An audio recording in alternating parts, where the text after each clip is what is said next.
version of you that you have never met. A version that does not flinch when the world gets hard. A version that does not collapse when love disappears, when money runs out, when the people you trusted most show you exactly who they really are. There is a version of you that looks at the ruins of the life you spent years building, and instead of falling to their knees, they smile, not because they are cruel. Not because they feel nothing. But because they understand something so ancient, so precise, so devastatingly true, that it rearranges everything you thought you knew about strength, about pain, about who you are. You have been trying to change your life. I know you have. You have read the books. You have made the lists. You have started and stopped and started again more times than you can count. You have whispered promises to yourself in the dark, promises that felt so real at midnight and so impossible by noon. And somewhere along the way, you started to wonder if maybe, just maybe, transformation wasn't something that was meant for people like you. I want you to hear me very carefully right now. That thought, that quiet, poisonous little thought, is not the voice of reason.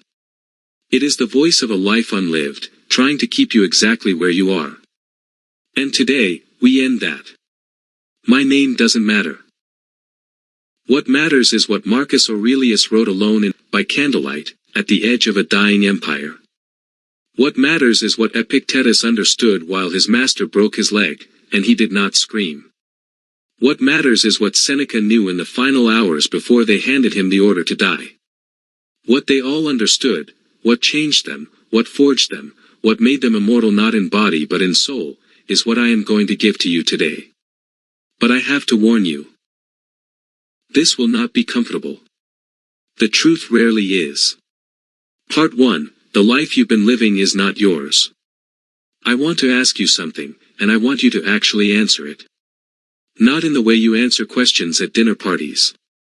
Not in the way you answer when you want to sound good. I want you to answer it the way you would answer if no one were watching. If no reputation were at stake. If only the truth mattered. Are you proud of the life you are living right now? Not your achievements.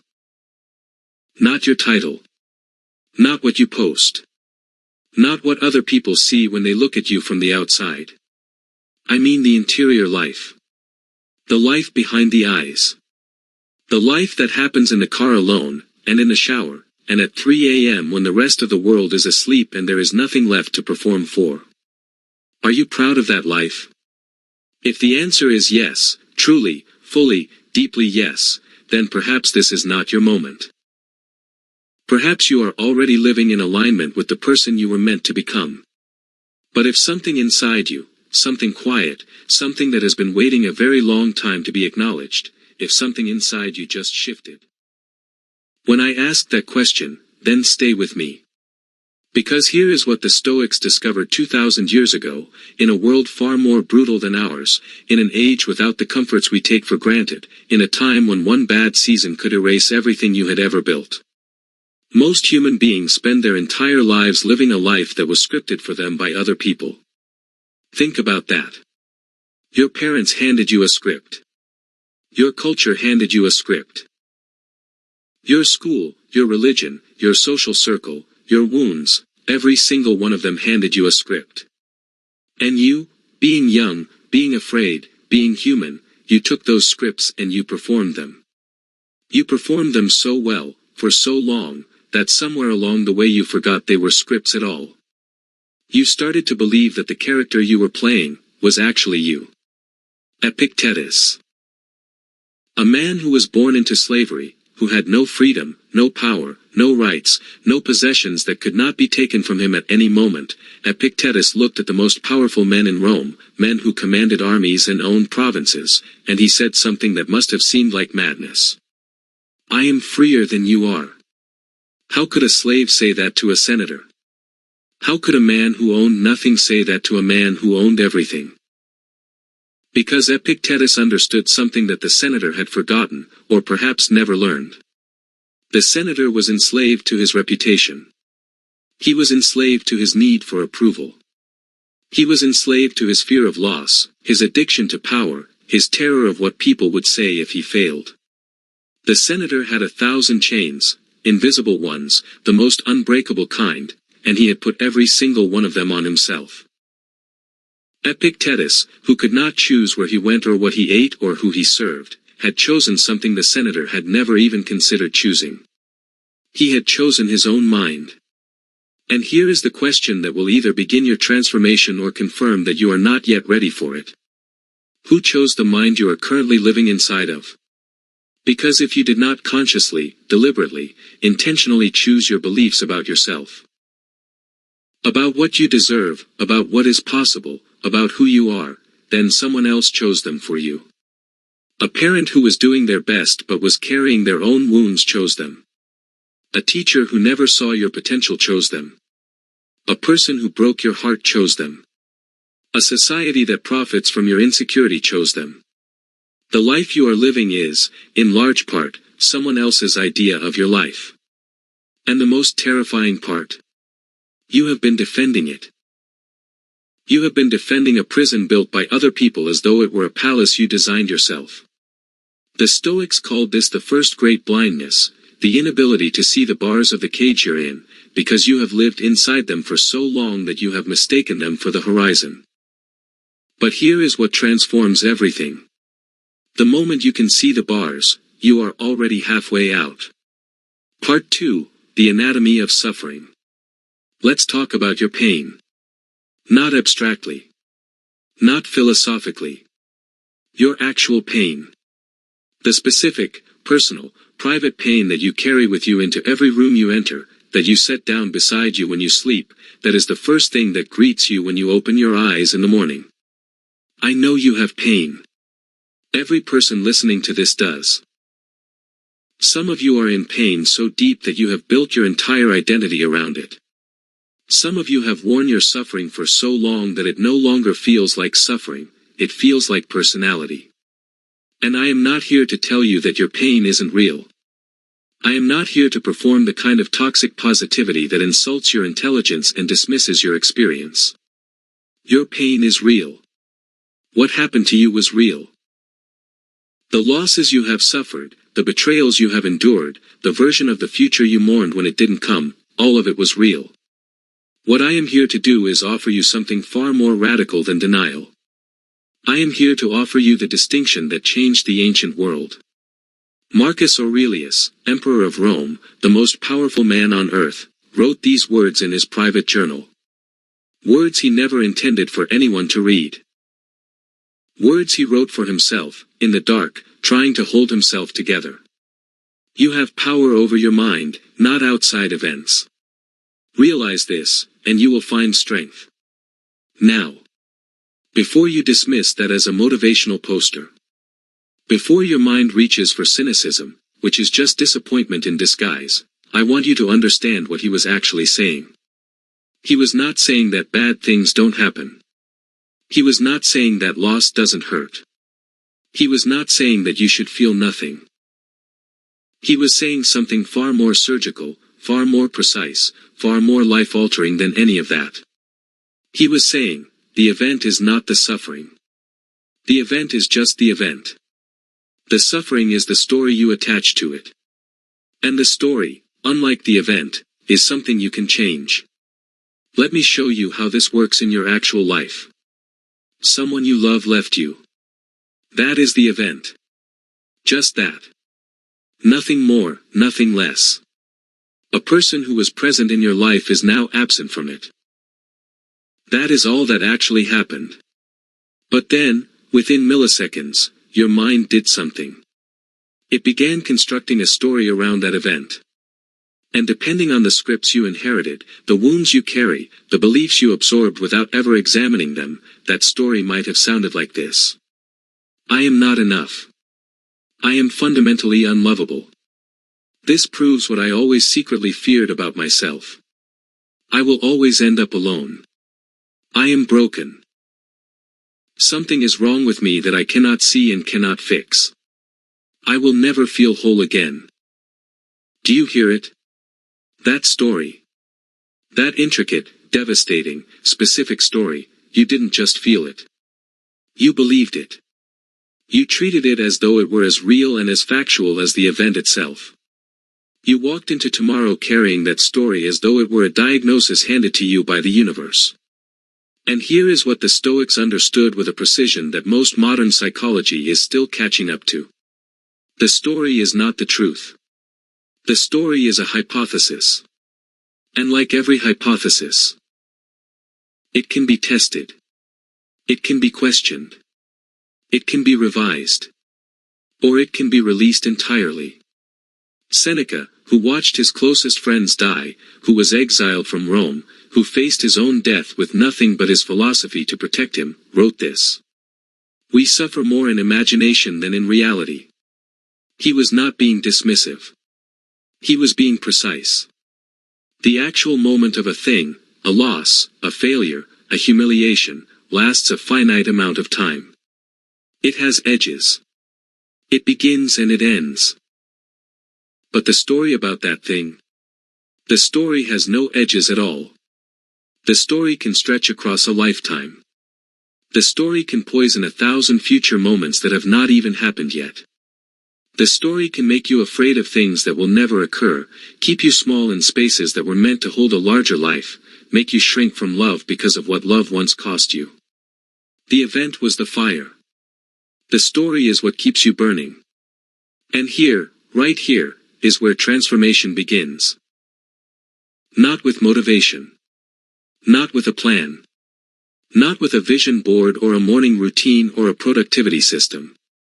Transformation begins with the willingness to look at the stories you are living inside of and ask, for perhaps the very first time, whether they are actually true. Are they true? Are you truly not enough?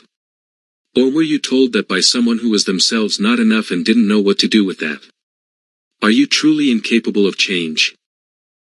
Or have you just been using the wrong tools, surrounded by the wrong people, for longer than you realize? Are you truly meant for a small life? Or is that the verdict of fear, masquerading as realism? The Stoics did not sugarcoat. They did not tell you that everything was going to be fine. They told you something far more empowering. They told you that what happens to you is not fully in your control. But how you interpret what happens to you, and therefore how you live in response to it, is always, entirely, irreducibly yours.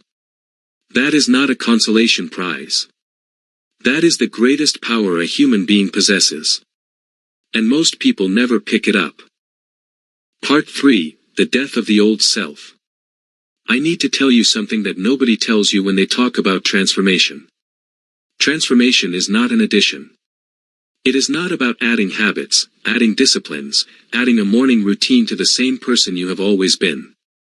Real transformation, the kind that lasts, the kind that the Stoics practiced, the kind that produces a fundamentally different human being, is a death. Something has to die. The old story has to die. The old identity has to die. The old agreements you made with the world about who you are and what you are worth, they have to die. And this is why most people fail to transform. Not because they lack discipline. Not because they lack knowledge. Not because they don't want it badly enough. They fail because when the death comes, and it always comes, they try to save the old self. They try to keep the comfort of who they have always been while simultaneously becoming someone new. You cannot do both. Marcus Aurelius understood this so completely that he wrote about it with a kind of ruthless tenderness.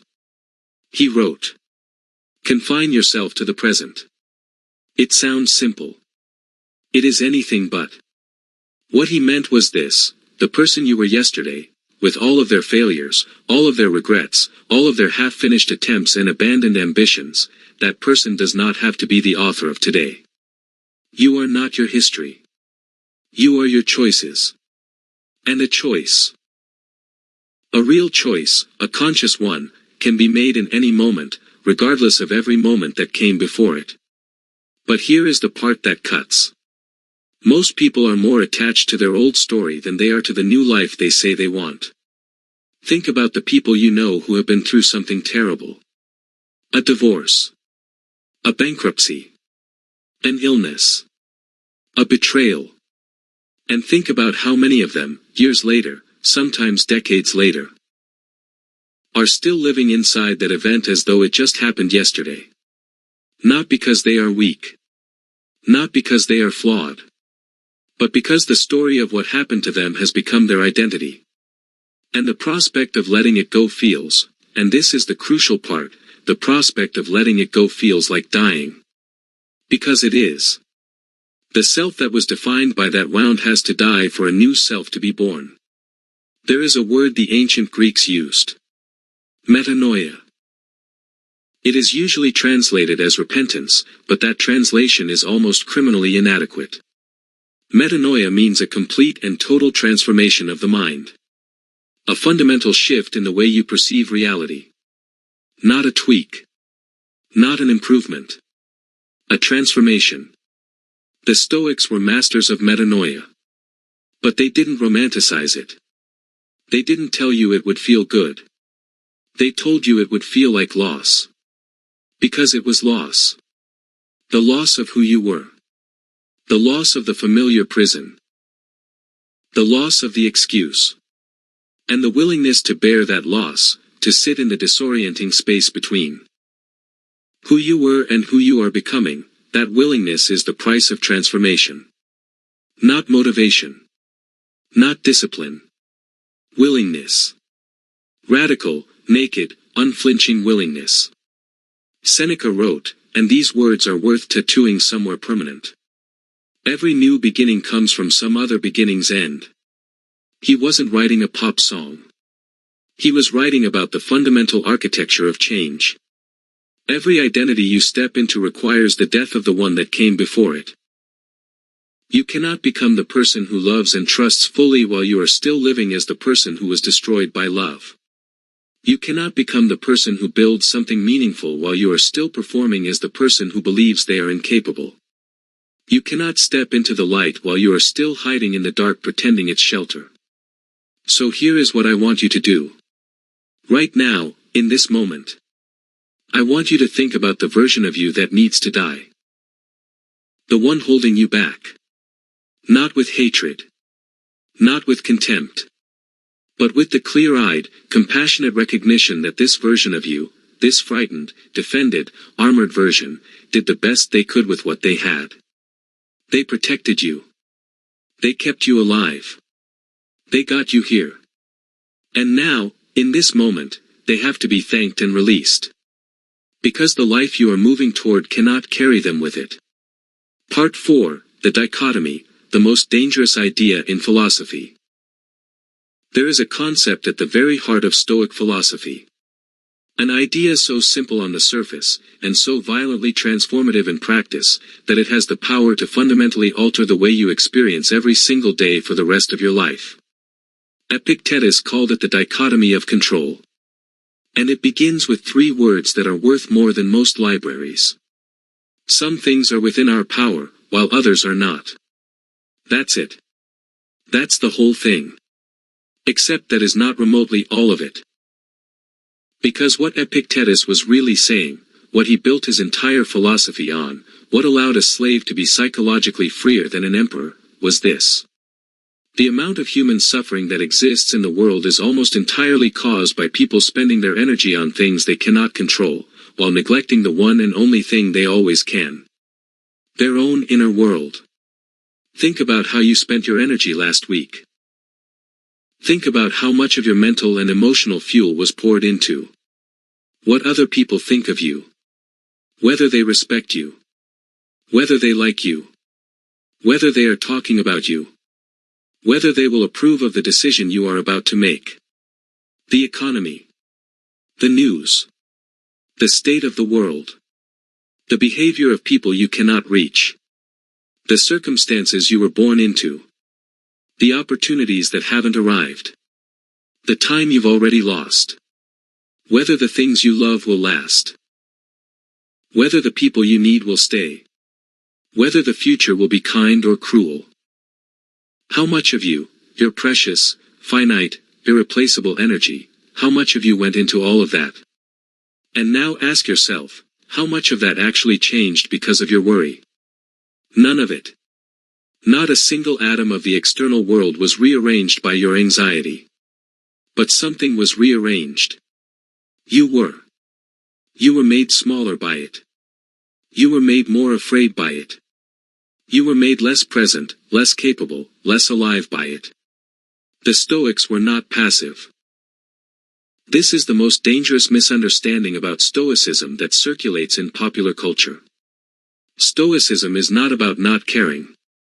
It is not about emotional detachment. It is not about becoming a stone. Stoicism is about strategic focus.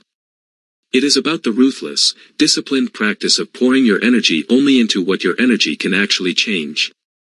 Because here is what is within your control. Always. In every moment. In every circumstance. In every degree of loss or pain or chaos. Your attention. Your interpretation. Your response. Your values. Your effort. Your integrity. Your words. Your choices. The quality of your thought. The direction of your will. These things, and only these things, are fully, completely, inviolably yours. And here is why this changes everything. The moment you stop spending yourself on what you cannot control, the moment you withdraw that energy and redirect it entirely toward what you can, something extraordinary begins to happen. You become more powerful. Not because the external world changed, but because your relationship to it did. You are no longer a leaf in the wind of circumstance. You are a navigator. And the difference between a leaf and a navigator is not the wind. The wind is the same. The difference is the ship. The difference is the skill. The difference is the choice to steer. Marcus Aurelius governed an empire. He led armies. He negotiated with enemies. He managed crises that would have shattered lesser men. And through all of it, he kept asking himself one question. Not, how do I control this, but how do I respond to this in a way I can be proud of? He could not control whether the plague ravaged his people. He could control how generously he responded to it. He could not control whether his generals betrayed him. He could control the kind of leader he was in response. He could not control whether history remembered him. He could control what he actually did with the time he had. And the most remarkable thing about Marcus Aurelius is not his power. It is the fact that by all accounts, including his own, he never felt powerful. He wrote about his struggles. His frustrations. His failures. His grief. His exhaustion. He was not superhuman. He was a human being, practicing. Every single day. Choosing the inner life he wanted to have, in spite of the outer life that kept trying to take it from him. This is what Stoicism actually is. It is not a philosophy for people who feel nothing. It is a practice for people who feel everything, and have decided to feel it with intention rather than by accident. And that practice, that daily, sacred, humble practice of returning to what you can control, that is the engine of transformation. Not because it solves everything, but because it makes you the kind of person who can walk through anything. Part 5, The Fire Test, Adversity as the Forge. Let me tell you about iron. Before iron becomes a sword, or a bridge, or anything that holds weight or cuts through resistance, before it becomes anything worth having, it has to go through something devastating. It has to be heated until it is no longer itself. Until it glows. Until its structure breaks down. Until it becomes, temporarily, something between solid and liquid, something formless, something undefined, something that has lost its old shape without yet having its new one. And then, only then, can it be struck. Can it be shaped? Can it be given a form that it could not have taken while it was cold? You are the iron. And your adversity, the thing you have been trying to escape, the thing you have been praying would end, the thing you have been measuring your life against with grief and frustration, that is the fire. Seneca wrote these words in a letter to a friend who was suffering deeply, and they are among the most powerful sentences ever written. It is not that I am brave. It is that I know what things are worth fearing. And suffering is not one of them. He didn't mean suffering isn't real. He meant that suffering, when properly understood, is not the end of the story. It is the beginning of a different, deeper, truer one. Every person who has ever undergone a genuine transformation, and I mean a real one, not a rebranding, not a new aesthetic, not a different city with the same self. Every person who has truly changed will tell you the same thing. It started with the thing they couldn't handle. The thing that broke them open. Not the thing they chose. Not the difficulty they signed up for. The one that arrived uninvited, that they did not want, that they would have given anything to avoid. The diagnosis. The ending. The failure. The betrayal. The loss. That was the fire. And the ones who transformed. The ones who became something harder and more luminous on the other side of it, they are not the ones who escaped it. They are the ones who let it do its work. Epictetus taught his students something that was considered, by his contemporaries, almost offensive in its severity. He said, "Do not seek for things to happen as you wish, but wish for things to happen as they do, and your life will go smoothly." This is not resignation. Read it again. He is not saying, accept abuse. Accept injustice. Accept a life smaller than the one you deserve. He is saying, your relationship to reality is the variable. Reality itself is fixed. And the sooner you stop exhausting yourself fighting what simply is, the sooner you can direct your full power toward what you can actually change. The obstacle is not in your way. Marcus Aurelius knew this. He wrote it in his most famous formulation, the one that Ryan Holiday turned into a book 1,000 years later. The impediment to action advances action. What stands in the way becomes the way. What does that mean, really? It means that the thing blocking you is trying to teach you something you could not have learned any other way. That the resistance you are encountering is shaping capacities in you that ease never could have. The relationship that destroyed you taught you what real love actually looks like, and what it doesn't.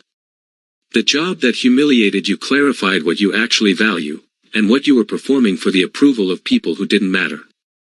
The failure that shattered your confidence, the one that felt like proof of your inadequacy, it was actually showing you the gap between who you were and who you needed to become. Not to punish you. To grow you.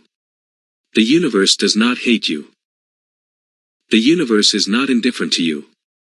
The Stoics believed, and this is worth sitting with, the Stoics believed in a principle called the logos. An underlying rational order to existence. A coherence at the heart of apparent chaos. And what this means practically is simply this: nothing that happens to you is accidental in the sense of being meaningless.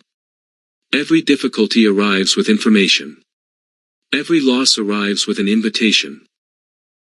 Every ending arrives with a seed of something that could not have existed in the presence of what ended. The question is not, why is this happening to me? The Stoic question, the transformative question, is, what is this happening for? I want you to think about the hardest thing you have been through. The one that comes to mind immediately. The one that still has weight when you hold it. Now ask yourself, honestly, not to feel better, but to see clearly. What did that difficulty forge in you that ease could never have? What do you know now that you could only have learned through that? What capacity lives in you now that was built in the fire of that experience? The answers to those questions are not consolation prizes. They are the inheritance. They are what makes you not merely a survivor, but a transformed human being. Part 6, The Architecture of a New Self. Let's build something. Because transformation is not only about burning down what no longer serves you. It is also, eventually, necessarily, about construction.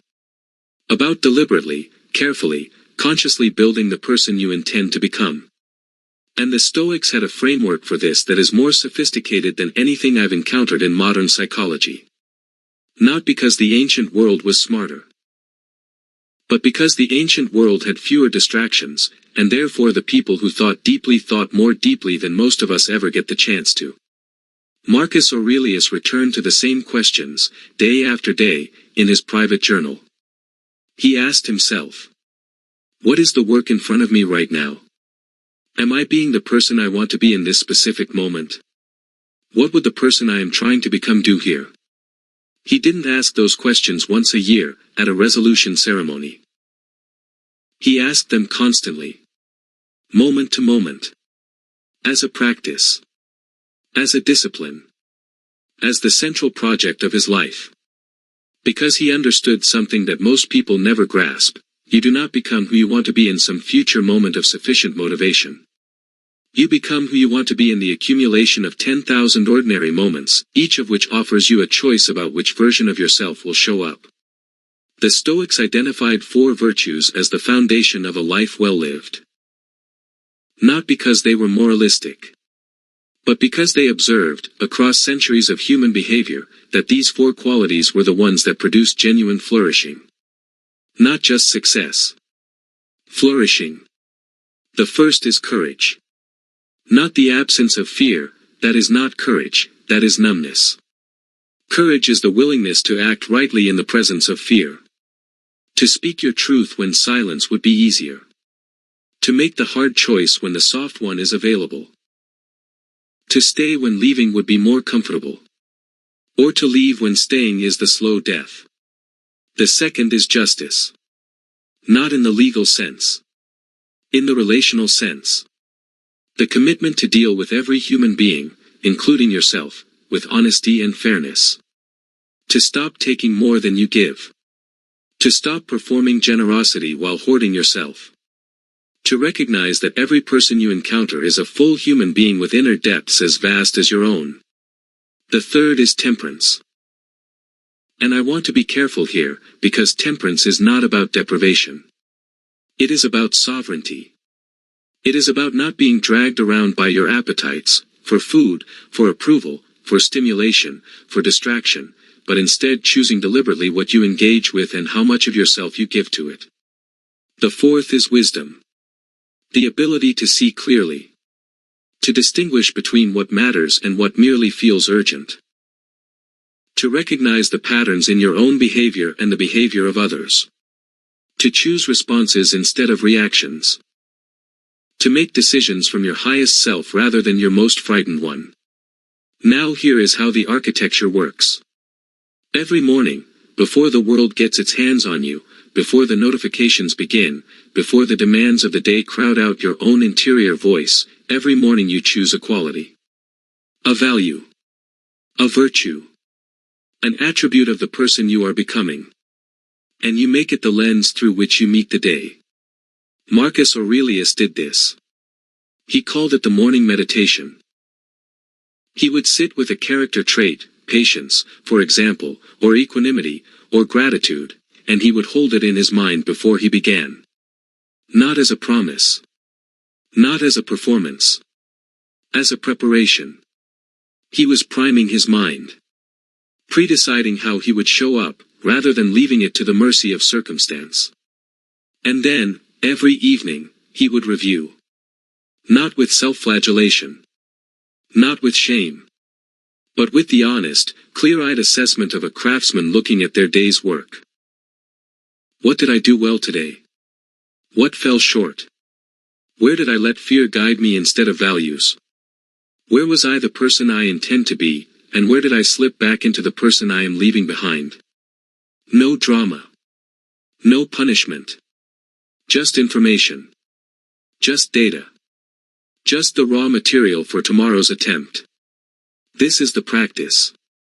Not the heroic, singular moment of transformation that we are sold in movies and bestseller lists. The daily, humble, persistent practice of choosing who you will be. Moment by moment, choice by choice, until that choice becomes character. Because that is the final secret that the Stoics knew, and that modern culture has almost entirely forgotten. Character is not what you are. Character is what you do.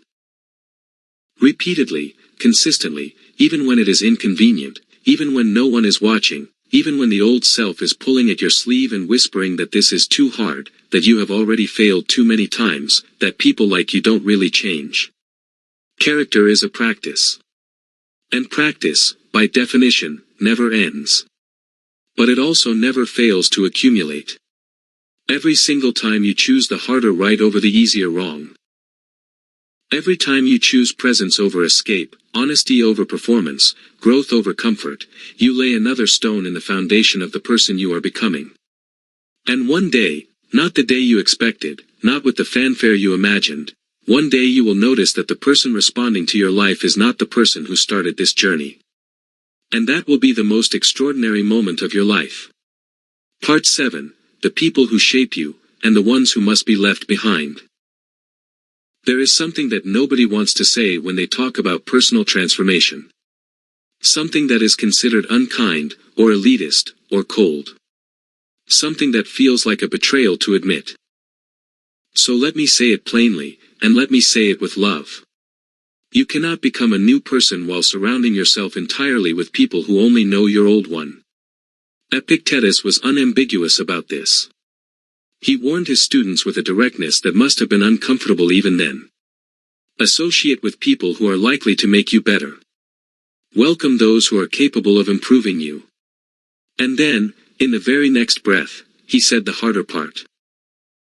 If someone is not improving you, consider whether their continued presence in your life is worth the cost. This is not cruelty. This is not arrogance. This is not the license to discard people the moment they become inconvenient. This is the recognition of something real. Human beings are profoundly shaped by the emotional and psychological atmosphere of the people they spend time with. Not in a mystical way. In a very practical, measurable, neurological way. Your nervous system attunes to the nervous systems around you. Your vocabulary absorbs from the people whose words you hear most. Your ambitions either expand or contract in direct proportion to the ambitions of those closest to you. Your sense of what is possible is built, in large part, from the sense of what is possible that your environment reflects back to you. If everyone around you is cynical, your relationship to possibility will become cynical. If everyone around you is stuck, staying in dead-end situations, resisting growth, defending familiar suffering, your tolerance for your own stagnation will increase. If everyone around you is unconsciously committed to keeping you exactly as you are, because your growth makes them uncomfortable, because your change reflects their choice not to change, then every attempt you make at transformation will feel like swimming against a current. This does not mean you abandon people you love. It does not mean you walk away from everyone who is struggling. It does not mean you construct an elite bubble of perfect, evolved humans, and lock the gate behind you. It means you get honest, genuinely, unflinchingly honest, about who in your life is contributing to the person you are becoming, and who is quietly, perhaps even unknowingly, anchoring you to the person you are trying to leave behind. And then you make conscious decisions about proximity. Some people will be loved from a distance. Some relationships will be maintained with warmth but without the intimacy that allows one person's ceiling to become the other's sky. And some people, and this is the part that costs the most, some people you will simply have to grow away from. Not with bitterness. Not with the story that they were bad or you were better. But with the simple, sad, true recognition that two people can love each other genuinely and still be on different trajectories. And that honoring your trajectory is not a betrayal of them. It is the most honest gift you can give.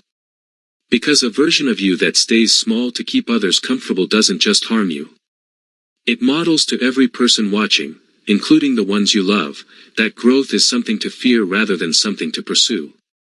Seneca said it this way. Retire into yourself as much as you can. Associate with people who will make a better man of you. Welcome those who you yourself can improve. Notice what he is offering there. It is not one-directional. The goal is not just to find people who elevate you. The goal is to be the kind of person who elevates others. To create around you an atmosphere of growth that is both given and received. To become the person that other people point to years later and say, my life changed direction when I spent time near them. That is not arrogance. That is the highest form of service. And it is only possible if you first commit, honestly, fully, without apology, to your own transformation. The final philosophy: you are already enough, and that is why you must grow. I want to close with something that might surprise you. Something that sits in a tension with everything I've been saying, and yet makes everything I've been saying more true. You are already enough. Right now. As you are. With all of the incompleteness, all of the unresolved wounds, all of the half-finished projects and abandoned dreams and beliefs you've inherited and never examined. You are, right now, a complete human being. Not broken. Not a project. Not a rough draft waiting for the final version. A human being. In process. Fully alive. Fully here. And here is why that matters, not as comfort, but as foundation. Transformation that is born from the belief that you are not enough is always fragile. It is built on the unstable ground of self-rejection. And everything built on self-rejection eventually collapses, because the moment you achieve the goal, the belief reasserts itself and tells you that it still isn't enough, that you still aren't enough, that the finish line just moved again. This is why there are people who have achieved everything the culture told them to achieve, the career, the body, the status, the relationship, and are more miserable than people who have almost nothing. Because they were running from themselves, and you cannot outrun yourself. Not with success. Not with beauty. Not with money. Not with love. The Stoics understood this. Marcus Aurelius, a man who had everything power could give, wrote with extraordinary humility about the inadequacy of external achievement as a source of inner peace. He wrote, "Very little is needed to make a happy life. It is all within yourself, in your way of thinking. Not nothing external matters. Not achievement is meaningless. But the center of the wheel, the still point around which everything else can turn, is always interior. Always a quality of being, not having." So here is the paradox at the heart of Stoic transformation, and I want you to hold both sides of it simultaneously. You are already enough. And you are capable of becoming more. Not because you have to. Not because you are inadequate as you are. But because you are a living thing, and living things grow. Because you have capacities that are still dormant. Because there is a version of you, wiser, more compassionate, more courageous, more present, more fully alive.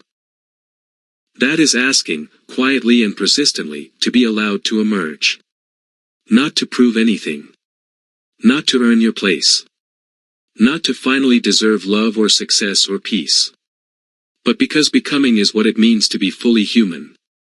The Stoics did not practice philosophy to become famous. They practiced it to become free. Free from the tyranny of circumstance. Free from the prison of the unexamined self. Free from the gap between who they were and who they knew, in their deepest moments, they were capable of being. And freedom, real freedom, interior freedom, the kind no one can give you and no one can take from you, that freedom is not the absence of difficulty. It is the presence of yourself within the difficulty. Fully there. Fully conscious. Fully choosing. This is the transformation the Stoics practiced. Not once. Not in a single cathartic moment. Every day. In the ordinary, unremarkable, unwitnessed moments that make up the vast majority of a human life. In the moment when you choose patience instead of reaction. In the moment when you choose honesty instead of performance. In the moment when you choose to get up when everything in you wants to stay down. In the moment when you choose to feel your grief instead of numbing it. In the moment when you choose love without guarantee, growth without certainty, presence without the promise that it will all work out the way you hoped. That is the practice. That is the transformation. That is the philosophy. Go. Begin. Live.